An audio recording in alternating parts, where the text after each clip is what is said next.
Good morning, everybody. Oh, don't eat that, donkey.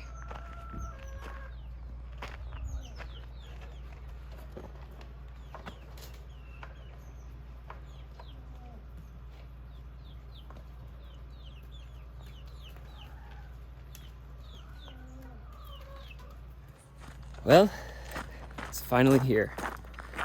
After 3 days of, or 2 full days of being camped here at Yosemite Pines RV, whatever, park resort, we're finally going to Yosemite.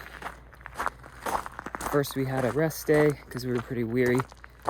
Yesterday kind of got eaten up by dealing with getting Ella's tooth fixed. Including driving, the ordeal took 5 hours. The nearest dentist that would do it was over an hour away. And then there was a lot of waiting and other things. So anyway, finally gonna do it. Head into the park today. She it was that clothed us, as you see us, in elven grey. This brooch is of the same workmanship. He touched the green and silver leaf that fastened his cloak beneath his throat. Faramir looked closely at it. "It is beautiful," he said. "Yes, 'tis work of the same craft. So then you passed through the land of Lorien? Laurel in Doranen, as it was named of old. But long now it has lain beyond the knowledge of men," he added softly, regarding Frodo with a new wonder in his eyes. Alright, jump in there, guys. Oh, that's cool. It's actually... In relief. Get some video first. We finally made it. Yay! To the side.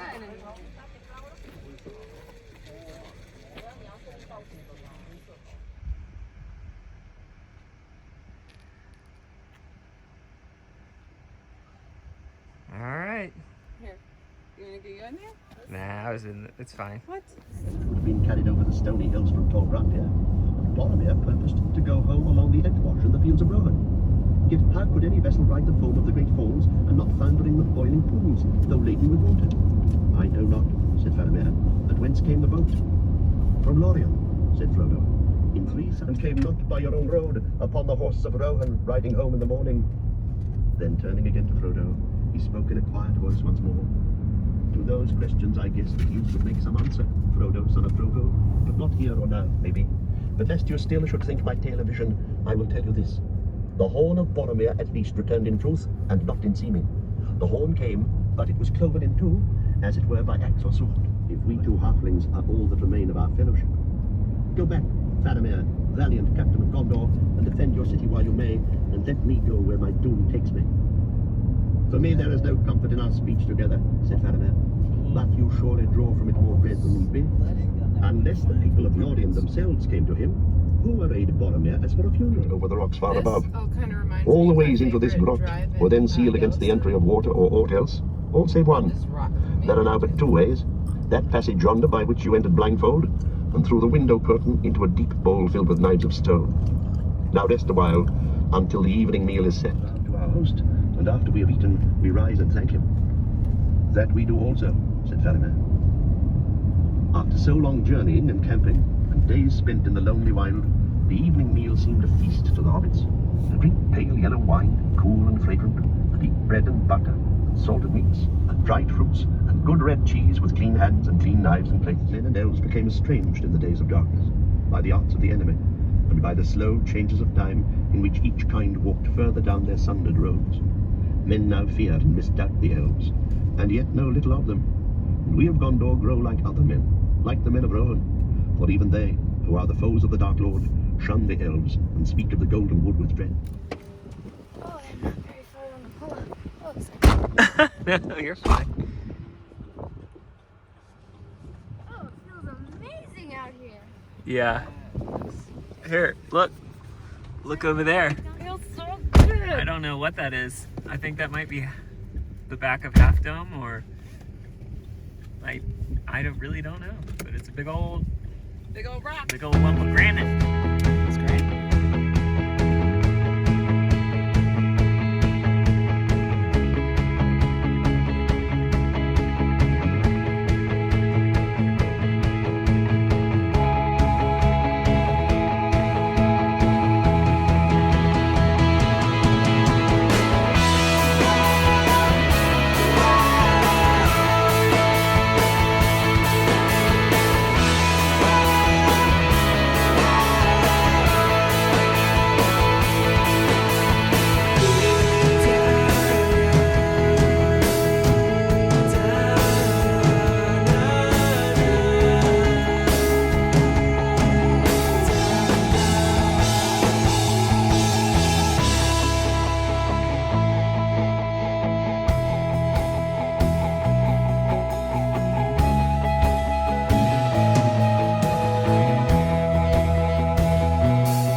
laser pointed to us. Frodo had felt himself trembling as the first shock of fear passed. Laid him there and covered him warmly. At once he fell into a deep sleep. Another bed was set beside him for his servant. Sam hesitated for a moment, then bowing very low. "Good night, Captain, my lord," he said. "You took the chance, sir." "Did I so?" said Faramir. "Yes, sir, and showed your quality, the very highest." Faramir smiled. "A fine servant, Master Samwise, but nay, the praise of the praiseworthy is above all rewards. Yet there was naught in this to praise. I had no law or desire to do other than I have done. The icicles of moonlight. Tenaya Lake. But he did not pause to admire it. It is a rock. Turning aside, he followed his master through the narrow doorway in the wall of the cave. They went. Let's just give our full attention to this gorgeous lake. Nature. Yeah. Gorgeous. So you can swim in it. Yeah, it's freezing cold. But you can.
Only little fishes for a small creature, It's and big. they say, so wise they are, so just, so very just. Not very wise, said Faramir, but just. Yes, perhaps, as just as our little wisdom allows. Unloose him, Frodo. Faramir took a small nail knife from his belt and handed it to Frodo. Gollum, misunderstanding the gesture, squealed and fell down. Now, Smeagol, said Frodo, you must trust me. I will not desert you. Answer truthfully if you can. It will do you good, not harm. He cut the cords on Gollum's wrists and ankles and raised him to his feet.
right.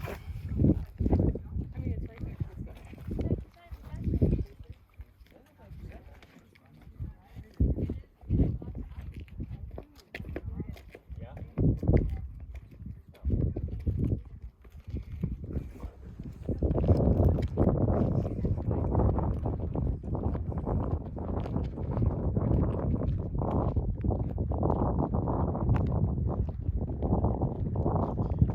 Gotta sit to my side. Huh? You gotta sit to my side. Here.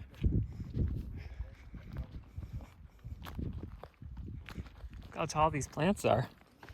Yeah.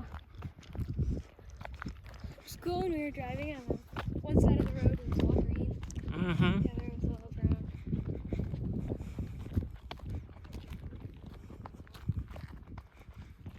All right, guys. Future home of. Mono Lake.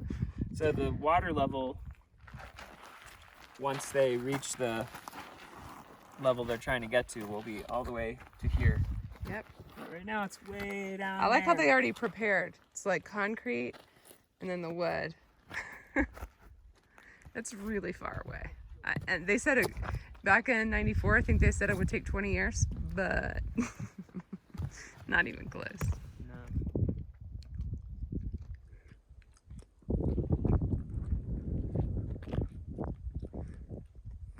Oh no. What? I'm wearing my shoes in a national park. Oh no. No, this isn't a national park. Oh, right.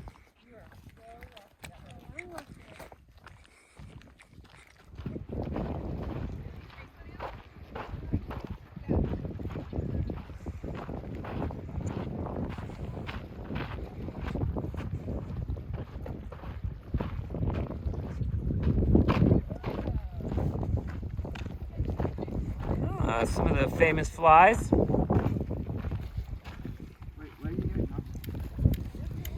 Look at these flies, guys.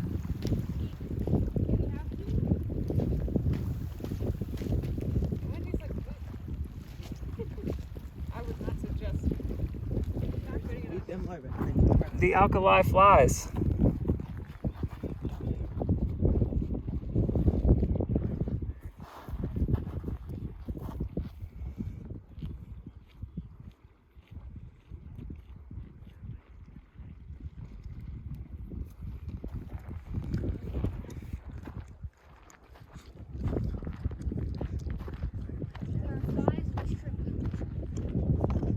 Well, brine shrimp. They're different than the kind of shrimp people eat. That seems like cheating.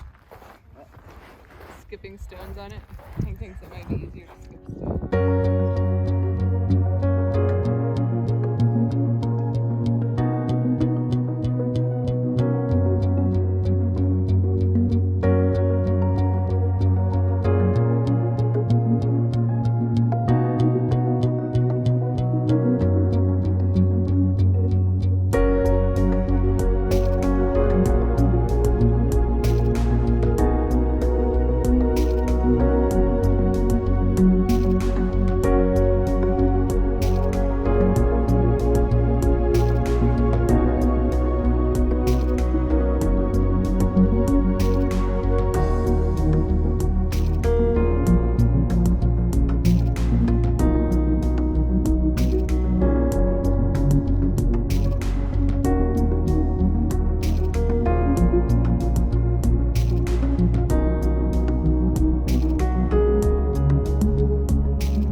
As they rose above the stench and vapours of the poisonous stream, their breath became easier and their heads clearer. But now their limbs were deadly tired, as if they had walked all night under a burden, or had been swimming long against a heavy tide of water. At last they could go no further without a halt. Frodo stopped and sat down on a stone. They had now climbed up to the top of a great hump of bare rock. Ahead of them there was a bay in the valley side, and round ahead of this the path went on, no more than a wide ledge with a chasm on the right, across the sheer southward face of the mountain. Yes, that's one of my favourite stories. Frodo was very brave, wasn't he, Dad? Yes, my boy, the famousest of the hobbits, and that's saying a lot. It's saying a lot too much, said Frodo, and he laughed, a long, clear laugh from his heart. Such a sound had not been heard in those places since Sauron came to Middle-earth. To Sam, suddenly, it seemed as if all the stones were listening and the tall rocks leaning over them. But Frodo did not heed them. He laughed again. Why, Sam, he said, to hear you somehow makes me as merry as if the story was already written. But you left out one of the chief characters, Samwise the Stout-Hearted. I want to hear more about Sam, Dad. Why didn't you?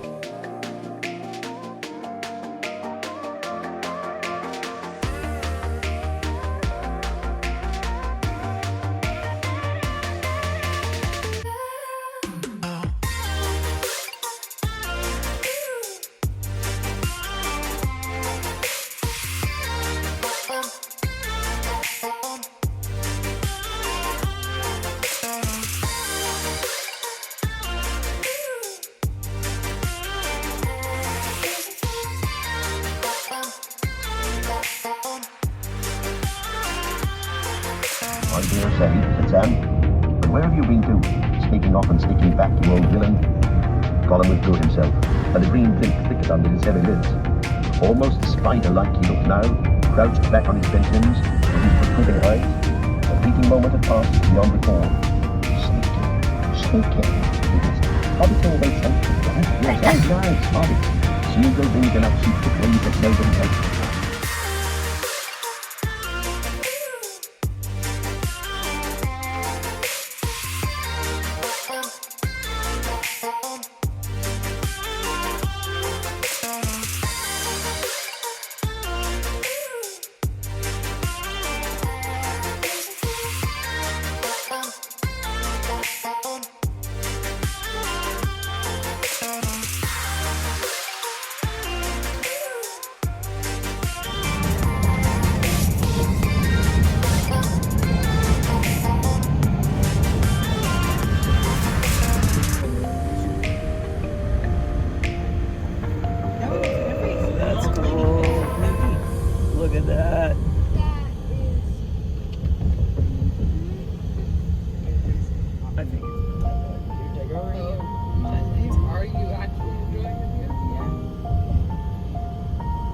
Hazy, but it is gorgeous. It's big. Gorgeous. It's a big glacial valley, just like glacier.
sure you're nice and flat, bud. I'm trying. It's hard. Sorry, everyone who's watching this. Look at the